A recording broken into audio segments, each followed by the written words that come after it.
कर सकते है ये नहीं है। तो ये आयुर्वेद का सिद्धांत करता है कि ये हमारे बॉडी के अंदर में ये सारा कुछ चाहिए। हम लोग किसी न किसी रूप में दे रहे हैं, दे रहे कि नहीं दे रहे हैं, लेकिन अगर इसको विस्तार से देखा जाए कि हम लोग किस तरीके से दे रहे हैं, इसको कैसे देखरेख कर रहे हैं, तो पता चला कि अभी प्रेजेंट में हमारा शरीर जो है वो सारा इस पे निर्भर नहीं है, हम लोग ऐसा कर नहीं पा रहे हैं। अब नहीं करने के कारण आपके शरीर के अंदर में, हमारे शरीर के अंदर में ये परिवर्तन आ चुका है, लाइफ स्टाइल खराब हो चुका है, और खराब होने के कारण हमारे शरीर के अंदर में रोग का रूप आ चुका है।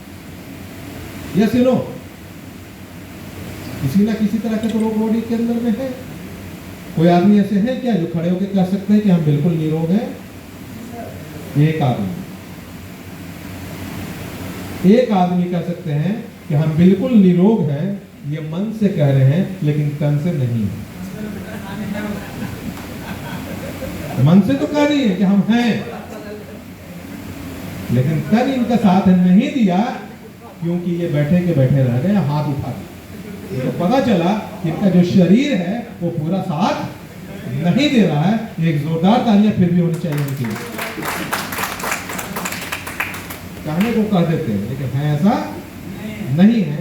हमारा शरीर आज के वातावरण में बिल्कुल रोगी बन चुका है किसी न किसी रूप से, अगर हम उसको बढ़िया से देख लेते हैं।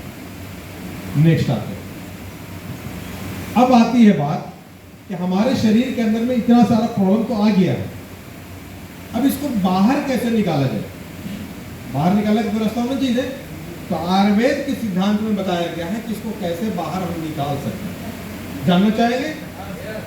आ तो रहा है ये सारा लाइफ स्टाइल से, आचार विज्ञान सबसे आ गया, लेकिन इसको हम बाहर कैसे निकालेंगे? तो पता चला कि नेक्स्ट में जो बताया गया है आयुर्वेद के अनुसार सबसे बेहतर विकल्प जो है क्या है? बेहतर विकल्प वो है पंचकर्म।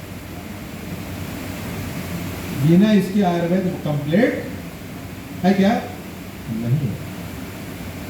ये तभी किया जाता है जब आपका बॉडी जो है डिसऑर्डर में चला गया, आपके शरीर के अंदर में रोग आ गया, तो आपके शरीर को शोधन करके, अगर प्रॉब्लम में आ गए हैं ज्यादा, तो आपको शरीर के अंदर में शोधन कर करके इस शरीर से गंदगी को बाहर निकाला जाता है और आपकी बॉडी को रिवाइव करके फिर से तरोताजा और जवान बनाया जाता है।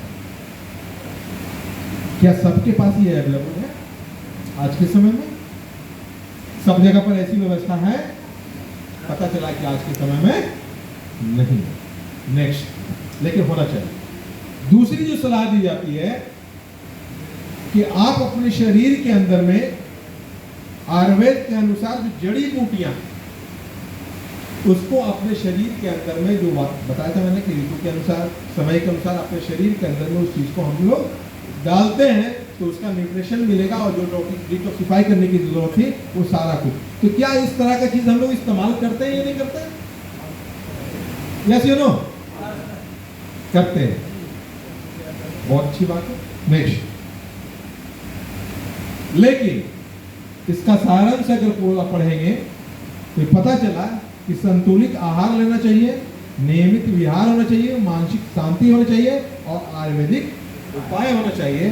अगर इन सारी चीजों पर अगर हम कार्य करते हैं तो हमारे दीर्घ आयु और स्वस्थ शरीर बनने में कोई रोक सकता है क्या? रोक सकता है। लेकिन क्या हम लोग इसमें काम कर रहे हैं? इसमें काम कर रहे हैं? सुनो, कर रहे हैं। हम लोग इसी सेक्टर से आते हैं, तो हम लोगों को इन सारी चीजों पर उपाय करना होगा और इसकी हमारी चाहत भी है। चाहत तो है कि हमें लंबी करें, तो इसकी चिकित्सा के बारे में जानते हैं, थोड़ा सा संक्षेप में बात करेंगे।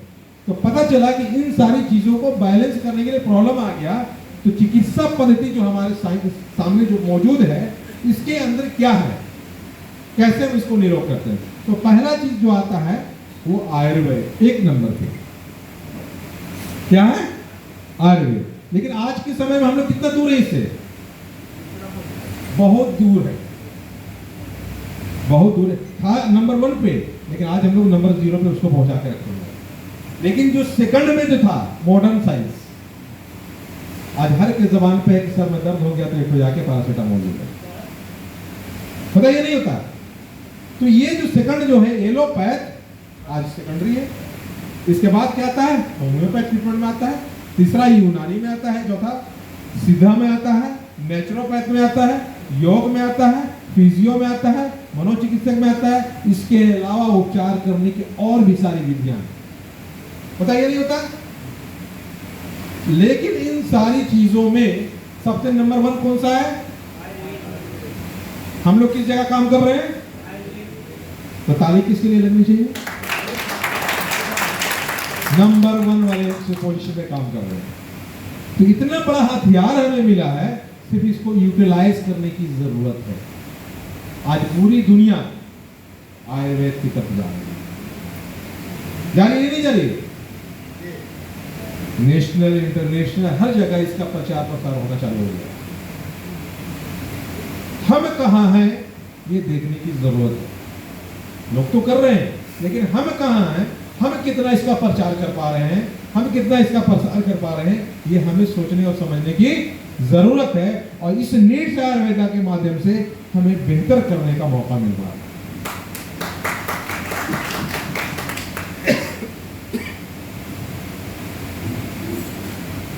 नेक्स्ट कर रहे हैं, थोड़ा सा और संक्षिप्त लेंगे। थोड़ा सा आयुर्वेदिक जीवन जीना चाहिए या नहीं चाहिए? अपने आप को लाना चाहिए। अब इसमें एक चीज और, अभी हम लोग जो चर्चा किया था, आयुर्वेद का मतलब ही क्या होता है, इसको भी थोड़ा सा जान लो। आयुर्वेद का मतलब होता है आयु, जीवन प्लस वेद। यानी आपकी उम्र जो है, आयु, इस प्रकार जीवन जिंदगी के अंदर, और वेद, वेद में ज्ञान। यानी इसको 2 भागों में बांट दिया गया है। यानी आपकी जिंदगी और इसके बारे में आपका ज्ञान। कोई दूसरा लेगा या आप लेंगे? जिंदगी आपकी है, इसको ज्ञान किसके बारे में होना चाहिए? आपके पास होना चाहिए। लेकिन आज के समय में हम अपने लाइफ के बारे में ही कुछ नहीं जानते, और नहीं जानने के कारण कोई भी हमें सजेशन देता है, रिक्शा चलाने वाला भी सजेशन देता है कि आपको सर में दर्द हो गया तो ये खा लीजिए, तो खा लेते हैं। शरीर आपका, ज्ञान कोई और है। ज्ञान किसके पास होनी चाहिए? खुद के पास होनी चाहिए। तो आयुर्वेद का ही मतलब है कि आपको इसका ज्ञान होना जरूरी है। तो क्या ज्ञान लेना चाहेंगे? प्राचीन भारतीय चिकित्सा पद्धति जो शरीर, मन और आत्मा को संतुलन बनाए रखने पे जोर देती है। अभी हम लोगों ने जो बात किया, कुछ अलग हट की बात कर रहे थे क्या? बिल्कुल वही है। मतलब जहां भी जाएंगे तो पता चलेगा कि वही चीज हमें मिलने वाली है। तो मूल आधार क्या था? त्रिदोष था, धातु या पाठसायन, मल, अग्नि, जो भी मैंने बात किया था वो सारा है। इसी चीज को हम लोग आगे बढ़ेंगे देख कर करके। अब इसकी जो चिकित्सा की बात की थी मैंने, आयुर्वेद तो नंबर 1 पे था ना, नंबर 1 पे। लेकिन उसी के अंदर में 4 प्रमुख चीजें, आयुर्वेद तो कह दिया हम लोगों ने, लेकिन उसमें 4 चीजें हैं। उसको 4 भाग में बांटा गया है। इन चारों पे हमें इसको जानना और समझना होगा, तभी कंप्लीट हम आयुर्वेद पे जा सकते हैं। उन चारों चीजों में जो पहला जो बात थी वो शोधन था। यानी आपके शरीर के अंदर में जो गंदगी आए उसको बाहर निकालना। जो मैंने आगे बताया कि दोषों को क्या करना, वात कफ को बाहर निकाल लेना, जो पंचकर्म के माध्यम से वमन करा करके, विरेचन करा करके, बस्ती करा करके, नस करा के और रक्त मोचन यानी कपिंग कर करके, हिजामा करके आप उसको बाहर निकाल सकते हैं। कब? जब आपके शरीर के अंदर वो प्रॉब्लम आ चुका है, यानी गंदगी आ गई तो उसको बाहर निकालना है। तो सबसे पहला काम क्या करना होगा? शोधन करना होगा। दूसरी चीज है कि आप उसको शमन कर सकते हैं, यानी उसको बैलेंस कर सकते हैं। वो क्या होगा? दोनों को शरीर में संतुलित करना। आप उसको संतुलित में ले आइए, अगर ज्यादा कम बेशी हो गया है तो। और उसके लिए क्या होगा? आहार लेना होगा, यानी आप भोजन लेंगे, संयम बरतना होगा, औषधि लेगा, दिनचर्या, योग, ध्यान, यानी उसमें परिवर्तन लाए लाइफ स्टाइल में। और तीसरी जो है निदान परिवर्तन करना है, रोग का मूल का कारण करना है, गलत खान पान से सब कुछ छोड़ना है। और चौथी जो चीज है सबसे नीचे में है वो है रसायन, जिसको रसायन चिकित्सा भी कहा जाता है, जो हम लोग डेली करते हैं। करते हैं या नहीं करते? नहीं करते। करते हैं लेकिन उसका तालमेल कुछ है नहीं, कुछ आता पता है नहीं। लेकिन हमारे पूर्वज जो हमारे शरीर का ज्ञान रखा करते थे वो इसी पे जोर ज्यादा देते हैं कि अगर आपने रसायन के बारे में अपने शरीर के अंदर में डालना और सीखना जान लिया तो आप अपनी लंबी आयु बढ़ा सकते हैं, वो अपने शरीर को फिट रख सकते हैं। और वो क्या था कि इसके लिए क्या करना है, शायद अश्वती चरण प्रसाद पराश जो बात कर रहे थे मैं